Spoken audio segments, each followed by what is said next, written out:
और मैं कुछ आंकड़ों से बात कर देती हूं। आंकड़े मुझे बेहद पसंद हैं और आंकड़े कभी झुठलाए नहीं जाते। ये पब्लिकली अवेलेबल डेटा है, आप में से कोई भी चाहिए हमारे स्टैट्स को या थर्ड पार्टी टूल को यूज करके बीजेपी के स्टैटिस्टिक्स को देख लीजिएगा। और ये दिखाता है कि लोग क्या सुन रहे थे इस चुनाव में, लोग क्या सुनना चाहते थे, लोग किसकी बात सुन रहे थे, लोग किन मुद्दों से प्रभावित हो रहे थे, लोगों का ध्यान किसने आकर्षित किया हुआ था।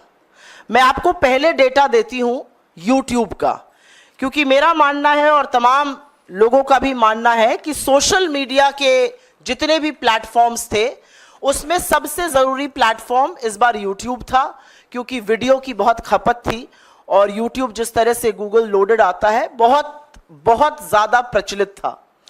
YouTube पर मार्च से मई के बीच में, और मैं 16 मार्च के डेटा से बात करी क्योंकि जिस दिन चुनाव अनाउंस हुआ था उससे 30 मई तक का डेटा है, 613 मिलियन व्यू कांग्रेस पार्टी के थे, 150 मिलियन व्यू भाजपा के थे। तो कहीं ना कहीं YouTube पर भी लोग हमारी बात सुन रहे थे, हमारे नेताओं को सुन रहे थे, हमारी रैलियों को सुन रहे थे, हमारी प्रेस कॉन्फ्रेंस को सुन रहे थे। इसमें एक बड़ा इंटरेस्टिंग डेटा यह है, और YouTube का डेटा देने के पहले मैं एक और डेटा दे देती हूं, इंस्टाग्राम का डेटा। इंस्टाग्राम को बड़ा यूथ फ्रेंडली माना जाता है, ज्यादातर यूजर्स जो होते हैं वो यंग होते हैं। इंस्टाग्राम पे हमारी एवरेज लाइक 1,21,000, बीजेपी की एवरेज लाइक 26,945। ये दिखाता है आपको कि डेली फॉलोअर जब हमारे 33,000 बढ़ रहे थे तो बीजेपी के 5,300 बढ़ रहे थे। तो कहीं ना कहीं जो युवा देश है, जो यंग है, जो इस चुनाव का निर्धारण करेंगे, जो निर्णय करेंगे कि सरकार किसकी बनेगी, वो कांग्रेस की बात सुन रहा था, कांग्रेस के नेताओं की बात सुन रहा था, कांग्रेस का नैरेटिव सुन रहा था, कांग्रेस के उठाए मुद्दों की बात सुन रहा था। और यही नहीं, YouTube पर भी जो 53% हमारे यूजर्स हैं वो 34 वर्ष से आयु में कम है। हमने करीब 350 से ज्यादा रैली, प्रेस कॉन्फ्रेंसेस और स्पेशल इवेंट्स लाइव किए। हमारे इंप्रेशंस ट्विटर पे जबरदस्त उसमें बढ़त हुई। एवरेज लाइक हमारे ट्विटर पे बीजेपी से कई गुना ज्यादा है। यही स्टोरी फेसबुक की है, यही स्टोरी यूट्यूब की है, यही स्टोरी इंस्टाग्राम की है। लेकिन यह स्टोरी क्यों है? और मुझे लगता है जयराम जी ने और पवन जी ने इसका एक आपको लेखा जोखा दे दिया है। सोशल मीडिया कोई दूसरे प्लैनेट पर चलने वाला जीव जंतु नहीं है। सोशल मीडिया पॉलिटिक्स में, आज की पॉलिटिक्स में रियल पॉलिटिक्स जो ग्राउंड पर हो रही है, जो कार्यकर्ता कर रहा है और जो सोशल मीडिया का वॉरियर कर रहा है, वो एक तरह से पैरेलल, एक दूसरे के पूरक होकर चल रहे हैं। और इसीलिए क्योंकि हम मुद्दों पर अड़े रहे, क्योंकि कांग्रेस के प्लेटफॉर्म्स पर लोगों को अपने मतलब की बात, अपना रोजगार, अपनी महंगाई कम, अपनी गरीबी, अपनी गिनती की बात सुनाई दे रही थी, इसलिए लोग हमसे ज्यादा एंगेज हुए। हमने ज्यादा एंगेजिंग कंटेंट बनाया, हमारा कंटेंट ज्यादा फ्रेश था, हमारा कंटेंट यूनिक था। हमने गुब्बारे दिखाए जिसको आप एक उंगली से फोड़ सकते थे। हमने महिलाएं दिखाई जिन्होंने कहा कि दिन भर व्हाट्सएप पढ़ पढ़ के जिस सरकार को बनाया है उसको हटाना है। और ये पूरा कुछ करने में हमने सरकार को कटघरे में खड़ा किया, मीडिया ने भी, हमारे मीडिया विभाग ने भी खड़ा किया, हमने भी खड़ा किया। हमने कटु आलोचना करी, हमने तीखे प्रहार किए, लेकिन हमने एक बार भी राजनीति की शुचिता और मर्यादा को नहीं लांघा। और उसका परिणाम है कि लोगों ने दिल खोलकर हमारा कंटेंट देखा, उसको सराहा, उसका एंगेजमेंट ज्यादा था और यह दिख रहा था आपको पूरी तरह से। एक बड़ी विचित्र बात थी, अगर आप कांग्रेस के किसी भी सोशल मीडिया प्लेटफॉर्म पर जाते, कांग्रेस के किसी नेता के प्लेटफॉर्म पर जाते, पवन जी पर जाते, मुझ पर जाते, जयराम जी पर जाते, राहुल जी के पे भी जाते, तो वहां पर आपको आम जनता की आवाज जरूर दिख रही थी। 4-5 दिन के कंटेंट हम आम जनता की आवाज लगाते थे। बीजेपी के पूरे सोशल मीडिया से, उनकी पूरी स्ट्रैटेजी से आम आदमी की आवाज पूरी तरह से गायब है। वही पेड एक्टर, वही इक्के दुक्के लोग और वही विभत्स बेवकूफी के ऐड। बीजेपी ने कहीं पर इस देश को बेवकूफ समझने की गलती की। इसलिए गलती अगर ये ना करते तो वो 2014 का जो कैंपेन था वो 2024 में रिपीट नहीं करते।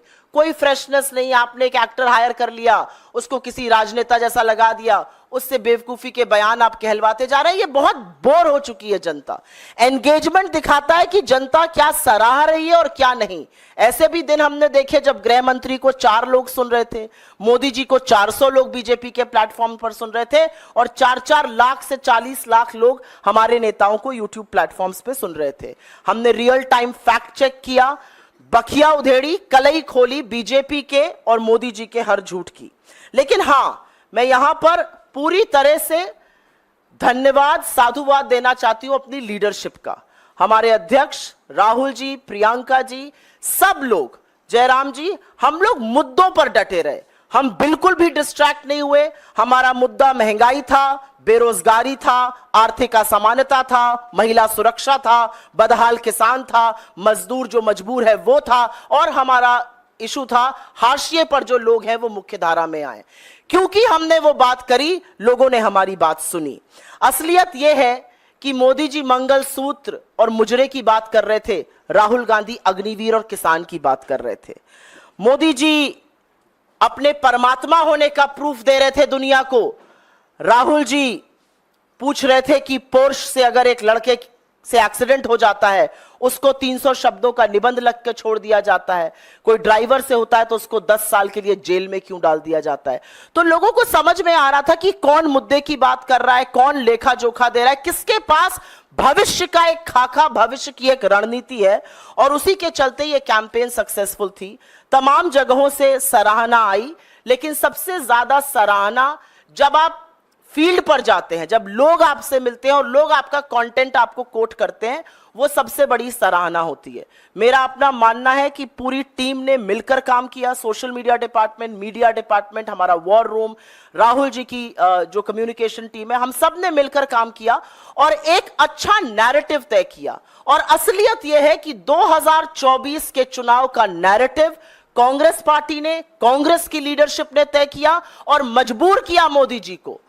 और उसी से घबराकर, उसी से बौखलाकर वो उल जलूल बात करने लगे। लेकिन ये देश जो बेरोजगारी से, महंगाई से, आर्थिक असमानता से जूझ रहा है, ये बिल्कुल मूड में नहीं था आपकी बात सुनने के लिए। इसके पास आपके जुमलों के लिए वक्त नहीं है। इस देश ने बड़े तरीके से वोट डालकर अपना मत दे दिया है।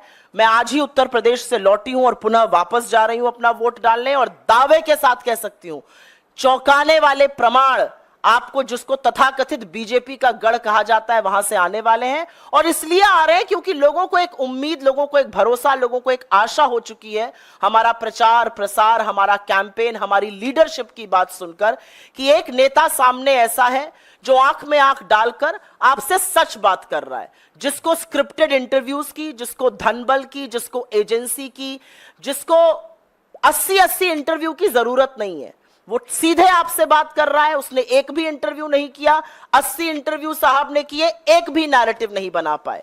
नैरेटिव बनाना तो दूर, अपनी मिट्टी पलीद खूब की, अपने आप को अजीबोगरीब बातें कहकर, गरीब हो जाए सब क्या कहकर, परमात्मा का स्वरूप बनाकर, मुजरे की बात करके, लोगों के सवालों को कचड़ा कहकर।